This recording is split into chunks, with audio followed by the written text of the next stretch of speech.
পরিমাণে আগাছা হয়েছিল। আগাছাটা কি আগাছা হয়েছিল সেটা আমি আপনাকে দেখাচ্ছি।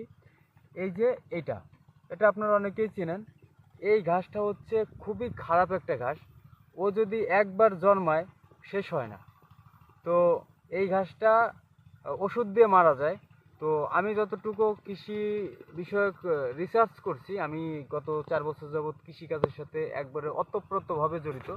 আমি কৃষিকাজই করি, আমার প্রধানকে পেশাই হচ্ছে কৃষিকাজ হিসেবে আমি বেছে নিয়েছি গত 4 বছর যাবৎ।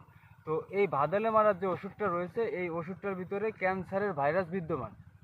তো বেসিক্যালি আমি যে এই যে পেঁয়াজটা রোপণ করছি, এই পেঁয়াজটা হচ্ছে বাজারজাত করার লক্ষ্যে রোপণ করছি। কারণ আল্লাহর রহমতে আমার যে পেঁয়াজগুলা আছে, এই পেঁয়াজগুলা হচ্ছে আমি তো একা খেয়ে শেষ করতে পারবো না। আমাকে বাজারজাত করতে হবে এবং লোকজনও হচ্ছে কিনবে। তো সেই হিসাব অনুযায়ী আমি এই ভাদালে মরার যে আগাছানাশক এটা প্রয়োগ করি নাই এই কারণে যে এটা হচ্ছে ক্ষতিকারক। এর জন্য আমার খরচটা বেশি হয়েছে। আমি এই ক্ষেত্রে নিড়ানি দিয়েছি এবং নিড়ানি